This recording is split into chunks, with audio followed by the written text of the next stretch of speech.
Hello again, everyone. How you all doing out there? Thanks for downloading and joining us again on the program today. This is Changing Our Ways with Grant and Chantelle. And we're actually excited to be doing episode number 2. It's really, really good to be back. We've had a great response already to the program. How have you found it already, Chantelle? I found it really good. I like the comments and the feedback that we're getting. And also I've started putting dollar coins away for the Matchbox cars and the Kinder Surprises. Well, there's going to be a lot of them to give away because it looks like we've got already a big response on our Facebook page and Instagram pages already. We have posted, as you would have all seen and as you would have already all heard, we have posted the first episode, which is the introduction to our page, introduction to our show, rather. So it's been a really warm and pleasant response from the community already, which is great to hear, really great to see because it shows that people want to see this. Now, just be patient, guys, because we are in the process of it being approved to be on iTunes, and we know that once it's on there and available through Android as well, it's going to be a lot easier to download. So just please bear with us whilst we get that up and running. As soon as we do have it, we'll put it on the page so you're aware. So with part of what we've actually already uploaded, but having our Facebook page and our Instagram page out there, what we have asked for is feedback. So if you do want to hear anything on the show, and if you do want to see anything in particular, if you want to actually volunteer and give help to us at this stage, that'd be fantastic. Obviously, we'd love more and more people to be part of the show so that we can expand our community and expand more and more people hearing it and actually getting together and sharing all our wonderful journeys.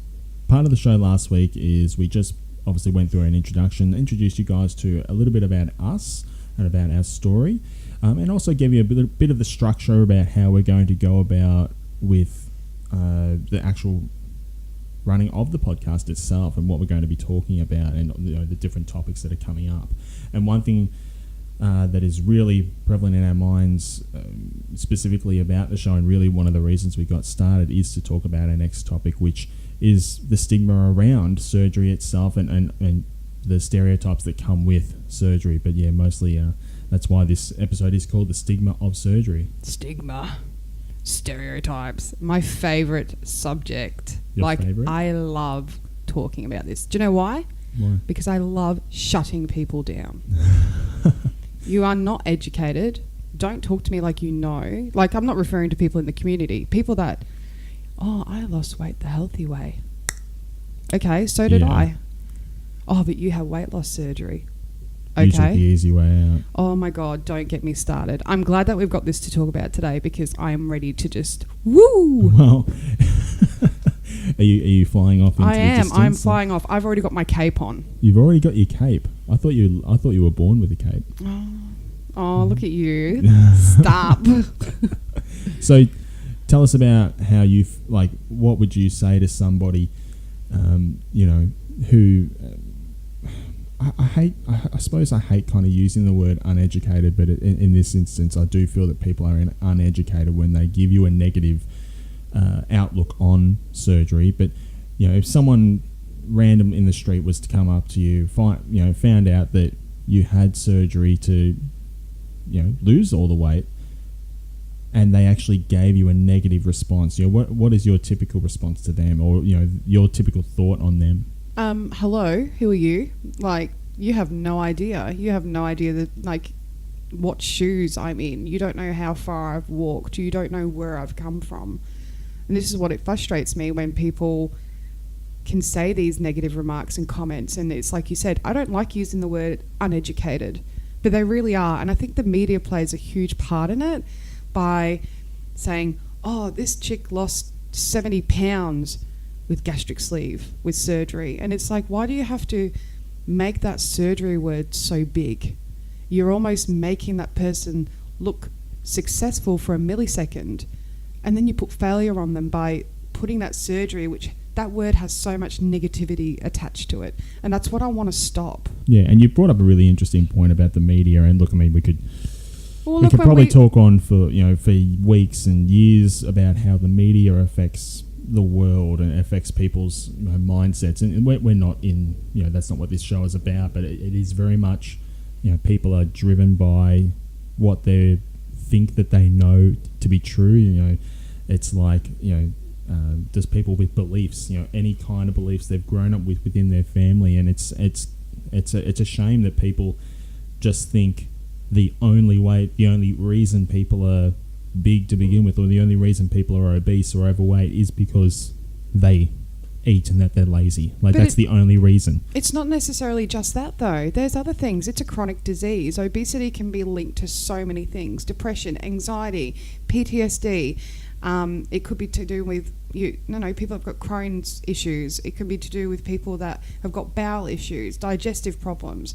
It's all linked. It's not like there's some people out there that are obese, but they don't eat like the stereotype obese person that everyone pictures in their head. You picture some huge person sat in a food court shoveling down a Macca's family box, for instance. It really frustrates me because there is so much more to it. And doctors have actually said out there that obesity, it is a chronic disease. It needs to be treated. Yeah, absolutely. So, I'll put my hand up straight away and say that I didn't suffer from a medical problem. I didn't suffer from any other adverse condition. I will put my hand up and say that I purely overate, and I purely was lazy with my eating. But at the same time, I was a little bit different because I'll be honest, I've never actually looked up whether there is a condition for what happened with me, but I believe that I changed my own taste buds. It's crazy to say that. I mean, it's hard to really explain, but for instance, I would taste something that I really I thought was healthy. To me it was kind of strange, and there'll be a lot of people out there I think that are the same, but it was kind of strange. Somebody would tell me that it's healthy and I would automatically think that I'm not going to like the taste. And for me, I would push my brain, and I would push myself so much to think that pretty much all healthy, all green, all vegetables, salads, all that kind of stuff, I'm really not going to like because of the word healthy. And that was when I was a kid. That was when I was a teenager and things like that. When I got to adulthood and I actually, started to get a little bit wiser, I was like, I want to try some more things. I want to get around that. And then I would still taste it and think, oh no, I really don't like that. It's not tasty at all. But it was strange to me because I was looking at so many other people out there, so many of my friends, family, partners, seeing them enjoy a salad, seeing them enjoy vegetables and going, that just doesn't seem right to me. How can they be enjoying it and I'm not? So I do believe there's also a mental side to this game that people just don't understand, that what I'll say, quote unquote, in the media, normal people, they don't understand that there's a lot of complexity behind weight gain, and there's so much that they don't understand. And just because we get surgery, it doesn't mean that we're freaks. It doesn't mean that we're unnatural. It's just, I purely wanted to get surgery because I knew I didn't have the willpower, and I also was battling this strange mental disease that I got, and I call it that, without being disrespectful to, clinically diagnosed medical diseases, but something that prevented me from being able to eat food that was known to be healthy and that would actually help me lose weight. So I was a little bit more complicated, I suppose. So whilst we're on this subject, I'm going to make two confessions. Yeah. So the first one is, I had PCOS. I would blame my overeating on PCOS. So explain that first. So PCOS is, polycystic ovary syndrome with insulin resistance. People that have this condition will put on weight. It's been, scientifically proven. I'm putting brackets, but people can't see it, but I am. I would use that term as an excuse to eat. I'd be like, oh, it's okay because I'm putting on weight anyway. I was uneducated. And then prior to going through my journey, and I've confessed this numerous times, and I will always confess it because I feel so bad about it, and I think I'll live with that guilt for the rest of my life. I was a hypocrite. Prior to this journey, if I heard anyone or read anything on anyone getting weight loss surgery, I'd be like, oh, you're so lazy. Why did you take the easy way out? That's so lazy. And I think it's my own problem because I would just, watch these silly shows. Well, they are silly to me because it's just how I feel about it. It's my opinion. But like My 600 Pound Life, stuff like that. Yeah. I would automatically assume people that needed weight loss surgery were those type of people. And I feel so horrible now after I've been through everything, because I was one of those people. I was in denial. Yeah, my movie was Super Size Me. Whereas I love that documentary, and it kind of really it really spoke to me in a lot of ways. But the funniest thing about it was, well, not really funny, but I mean, I suppose the thing out of that was that I really took on board the message that it was showing that you can't eat the way that you're eating. It will kill you. It will kill you. But I mean, I wouldn't say that I ate like he did, but I still was close enough. And and that's how I got up to the size that I did.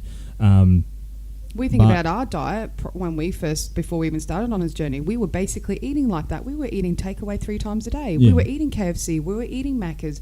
We were eating family-sized pizzas to ourselves, as well as chips, and washing it down with 4 cans of Pepsi. Yeah. Like, we were killing ourselves and we didn't realise. Yeah, and that's why, I mean, I completely agree with you on the hypocrite side of things, because I think we were caught up in that stigma as well. We were caught up in, oh no, you don't lose weight by getting surgery. People don't do that. I wasn't educated. No, I wasn't either. And then I suppose the more or the older I got, and the closer I got to when I actually decided to go for surgery, was the fact that I knew that what I was doing was going to kill me. I knew that what I was doing was not the answer.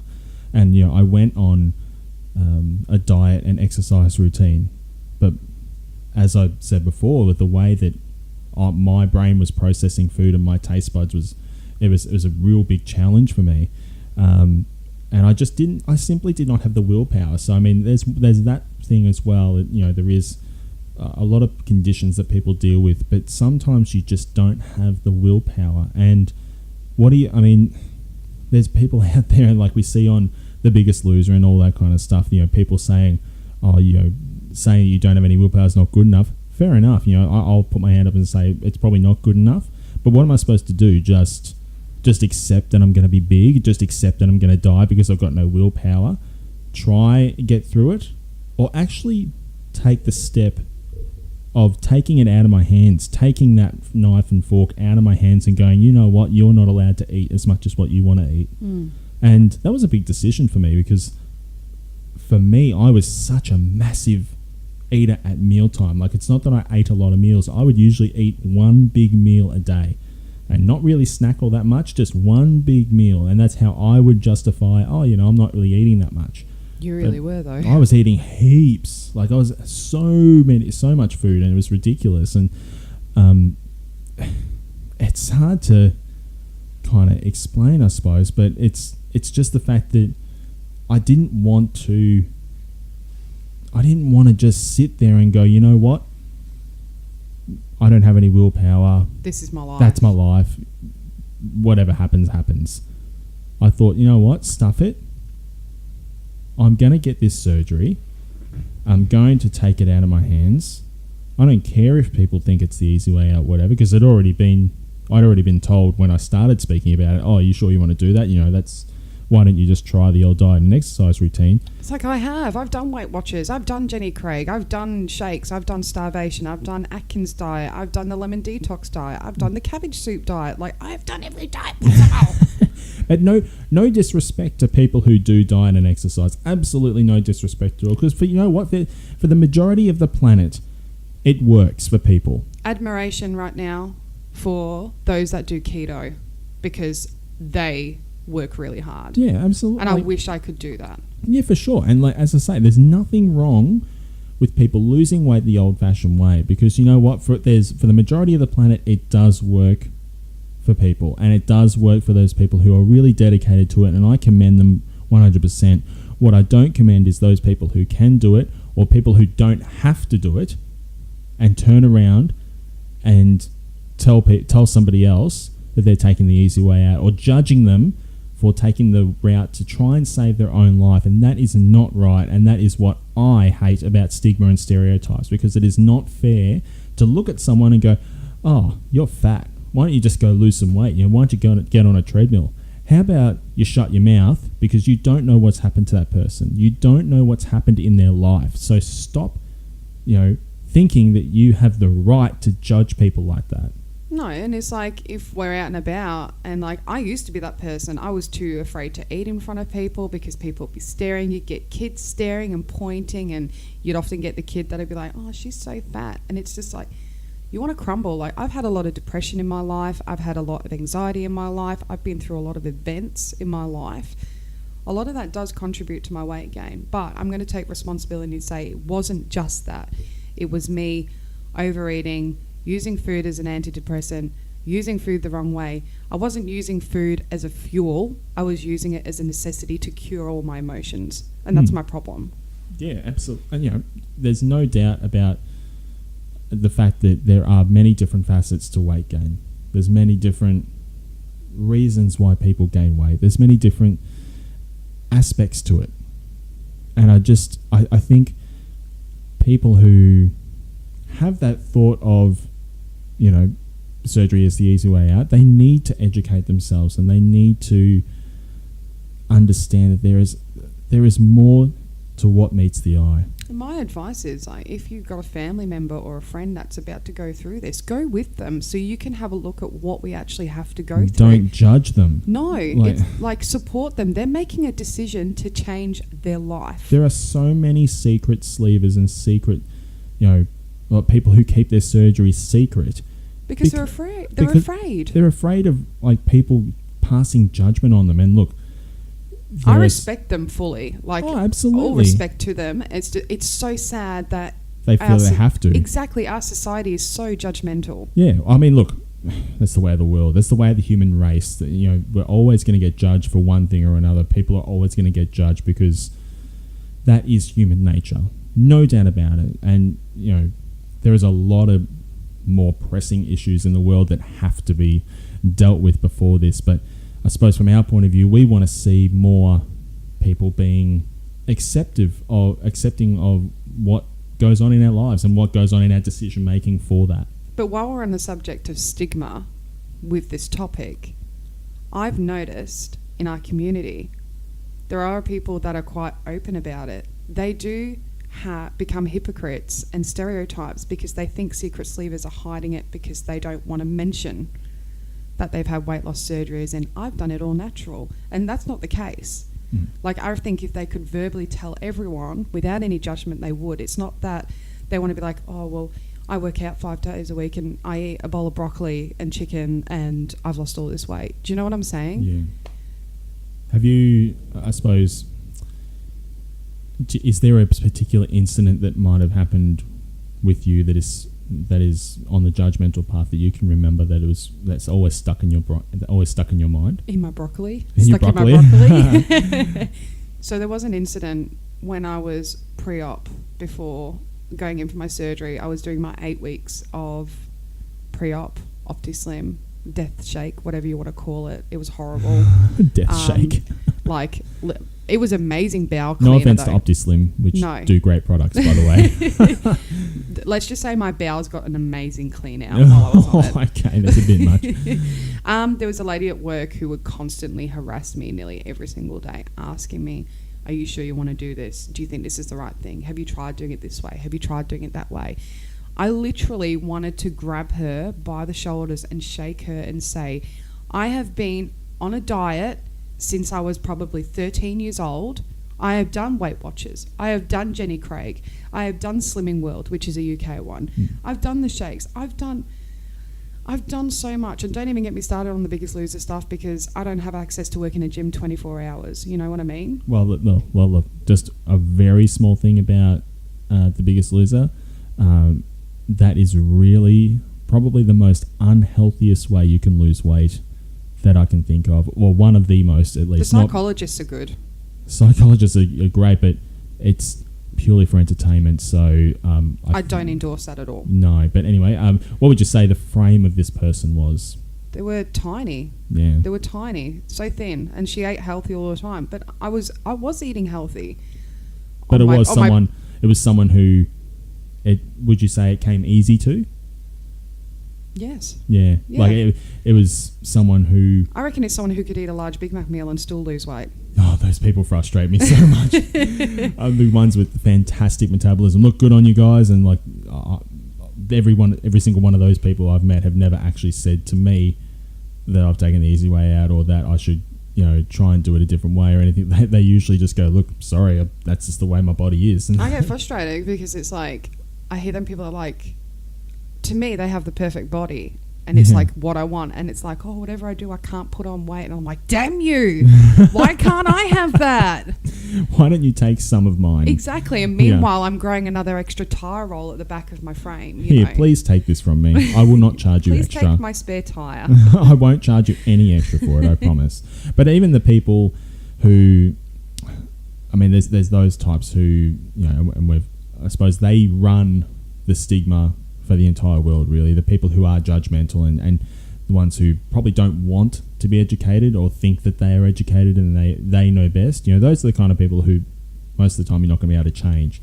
The ones who you can change are the ones who are a little bit 50-50. They're like, oh, this is the way I've always known that that's how you lose weight and that's what you're supposed to do. But there's more and more people doing this, so maybe there is another way to go about it. Or even the ones who want to listen to your story.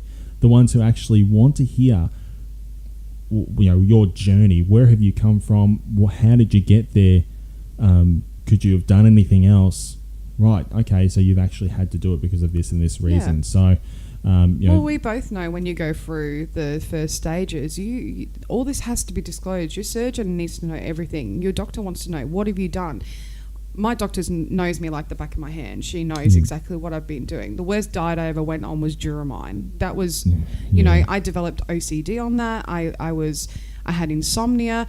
But prior to going on it, I read up on it. I'm like, oh, great, this stuff's going to make me lose weight like that. And then I was on it and I didn't sleep. I didn't eat. I got OCD. I was literally picking up cat hair with tweezers off the carpet. Yeah, so, I mean... there is a number of people who'd be on Duramine nowadays, and from my point of view, from a person outside looking in, all I can say, I mean, I'm not trying to bring down the company or anything. I know that they build these tools just to try and get you started. It's not supposed to be a meal replacement or anything like that, but to me, it seems like a form of legalized speed. So you didn't like me on it? No, in fact, I hated the fact that you took it, and I didn't see really any change, to be perfectly honest. But that was because your weight gain was due to PCOS as well. So it's a temporary situation, but Duramine can actually be a killer. It's something that we don't really want to see people taking, and I think a lot of people are taking it purely based on the fact that they think that it is a replacement, and it's not designed that way. It's designed to get you started. It's designed to kickstart you into gear, not so that you just take it and the whole way it's going to be what you do from now on. So yeah, that's what the danger is. I would say that two of my biggest supporters, apart from yourself, would be my parents. It hasn't been an easy road, and prior to having my surgery, I had a bit of a fight with my parents and we weren't talking. And I think about this all the time because I don't know what would have happened that day if the surgery didn't go the way I wanted it to go. And those risk forms that I signed stating they wouldn't be responsible for my death because of the, anaesthetic and stuff like that and my weight. I mean, prior to having my surgery, I honestly thought I was just going to go into a theatre room, have it done, and then I'm out. I'm done. But I had so much stuff I had to do. I had to go see a respiratory doctor to go get my throat measured. I had to go see a sleep specialist. I then found out I had sleep apnea, which didn't surprise me because there was a few times I'd fall asleep driving the car and stuff like that. I'd fall asleep at work.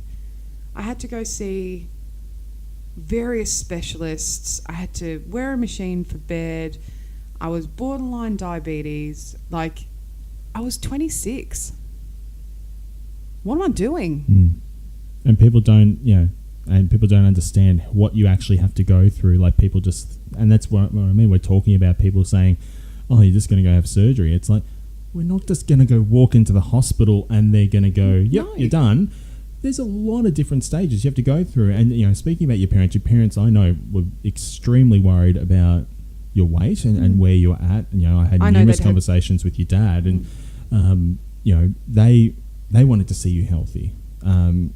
So, you know, they went from being uneducated on the subject to going through that journey with you. And my family were very much the same. I mean, my sister had already gone through the surgery a year earlier than what I had, so I actually had I was able to go and see what those steps were, so that helped open my eyes a bit more, but people have to understand that it's not just a simple thing of going, yep, no worries, we're done, let's go in, get all stitched up, get all cut up and pull your guts out, mate. See, it's just going with the scalpel. And, I'm getting really like teary right now because of what you're talking about, because I was fighting with my parents before my surgery, and I knew how serious this surgery was going to be, especially doing all my like anesthetic forms and everything. And my mum and dad didn't message me the morning of I had to be at the hospital, I think it was 8 a.m. And my mum was at work. I knew she was at work, and we were on me and Grant were on the Monash on his way to Box Hill for admission. And I hadn't spoken to them, and I kept thinking in my head, this could be the last time I'm in a car. This could be the last time I'm going to see Grant. I don't want to have a grudge with my mum and dad. And I got Grant to pull off the freeway and go to my mum's work. And I remember just going to the reception, and I just said, I need to see my mum. And then when she saw me, she was in tears. And it was kind of like, I think that's a point in my life where I've learned I don't have grudges anymore, because life's so short. And I knew that surgery could have ended me. And in my head, I was like, I'm going to go out either on the table trying to do the right thing, or I'm going to go out eating myself to death. And that's what, you know, the public out there need to understand. It's major surgery. It's not just a quick fix. It's absolute major surgery, and that is the risks that come with it. And that's the risk that people are willing to take to make sure that their life is extended. And I think that has to be put out there. I really do think that, you know, we know that the media does not cover it the right way, but it needs to be put out there. You know, there's a lot more doctors out there that are actually pushing for it and pushing for people to extend their life beyond what is expected, because they're not willing to go get surgery. And it's made me and my mum a lot closer as well. Yeah, like, absolutely. You know, after my surgery, like my dad messaged me, you know, to make sure I was okay. They sent me flowers, and it was almost like that one hug and being like, you know what, this is stupid. We're not fighting anymore.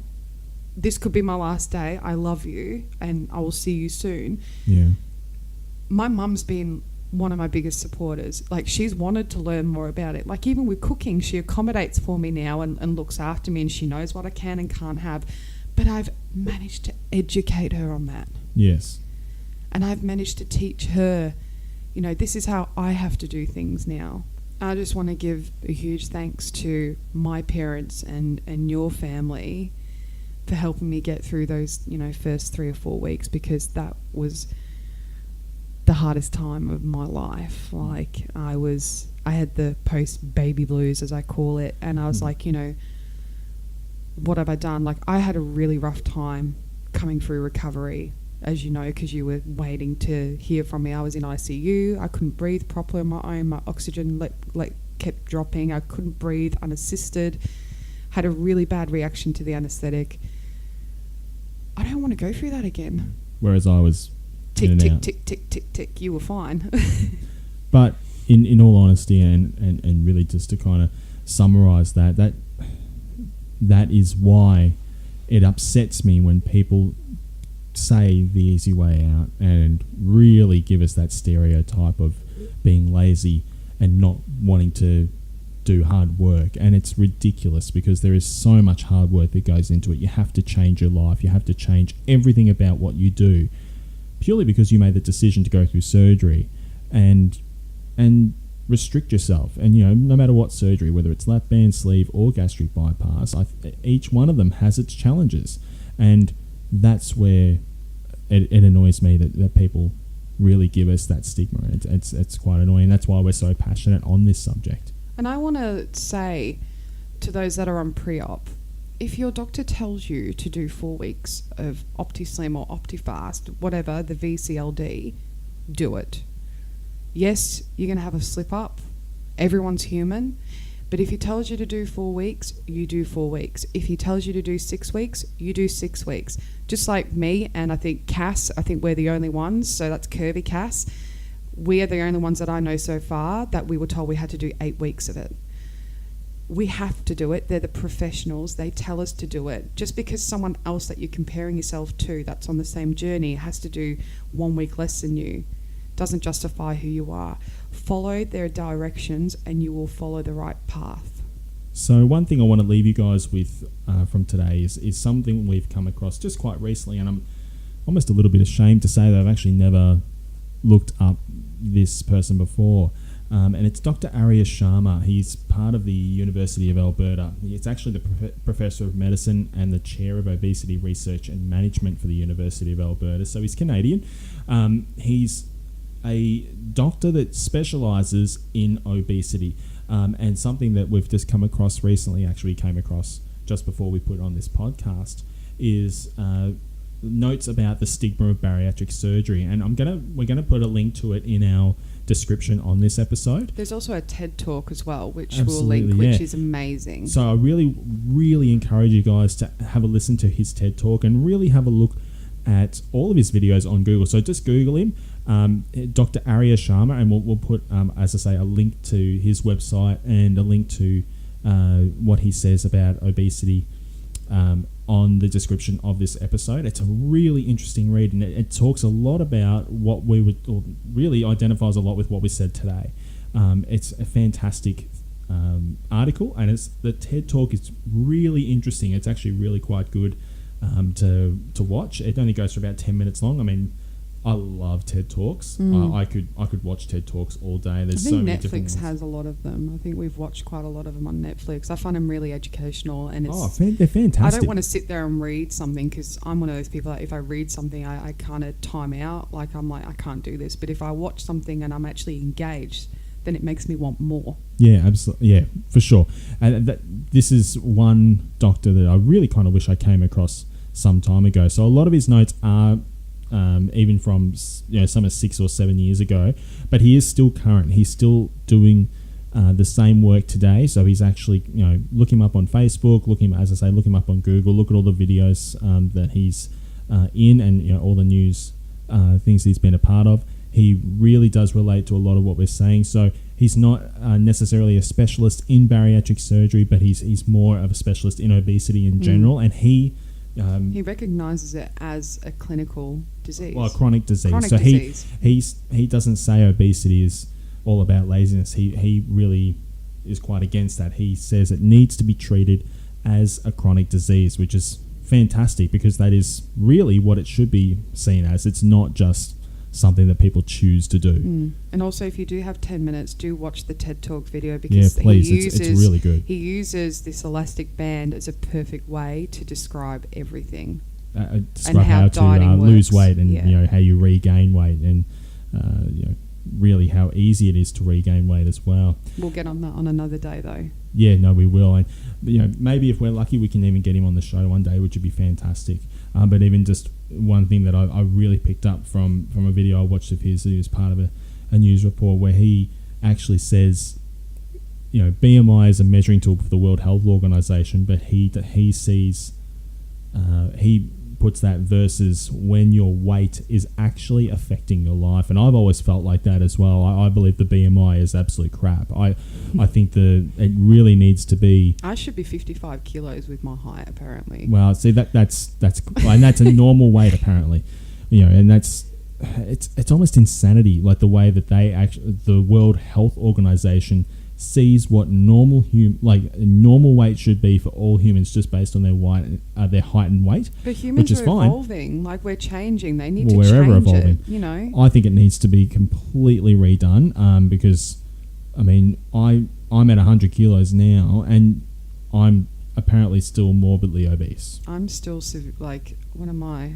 I was going to say severe. I think it's severely overweight still. And I'm 6'1", and so I'm 82 kilos. It just doesn't make sense to me. I feel fantastic, and I think a BMI needs to be rejigged. But I don't like the fact that this number dictates what we are. Oh yeah, and doctors use that, and it's stupid. Yeah, and it prevents you from getting to a number of different things or a number of referrals or it's like the specialist BMI work. number is you get access to this certain club kind of thing. Yeah, it's stupid. Like honestly, there's so many different things that come into it in my opinion. But yeah, another topic for another day. But please do look him up. Go to the link that we will link. Go to the link we'll put into the description for this episode. It's Dr. Arya Sharma. That's Arya Sharma.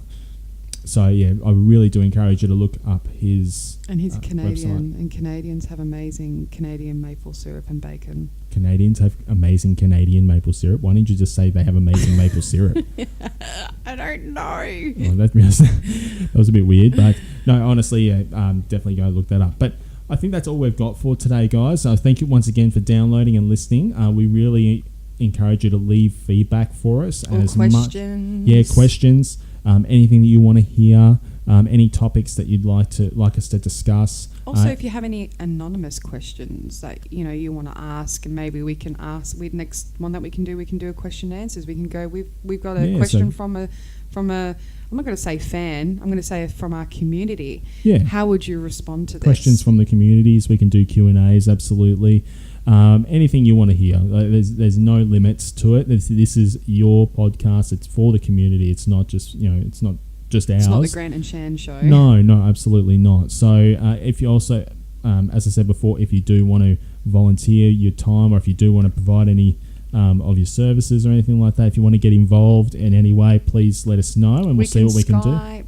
We can do Skype conversations, so don't worry about where you're located because we can make all of that work. And speaking of that, anybody you want to actually hear from, anybody you want us to interview or talk to or do a Q&A session with, anything like that, okay? So we do want to hear. Now, one last thing I just want to do is just once again, our disclaimer from last time, we are not medical experts. We provide, I suppose, opinion-based advice and information. We are not medically trained whatsoever. If you do want medically trained advice, we do ask you to seek the advice from your doctor, your trained professional or specialist. Okay, so please don't take our opinion-based show as a medical advice.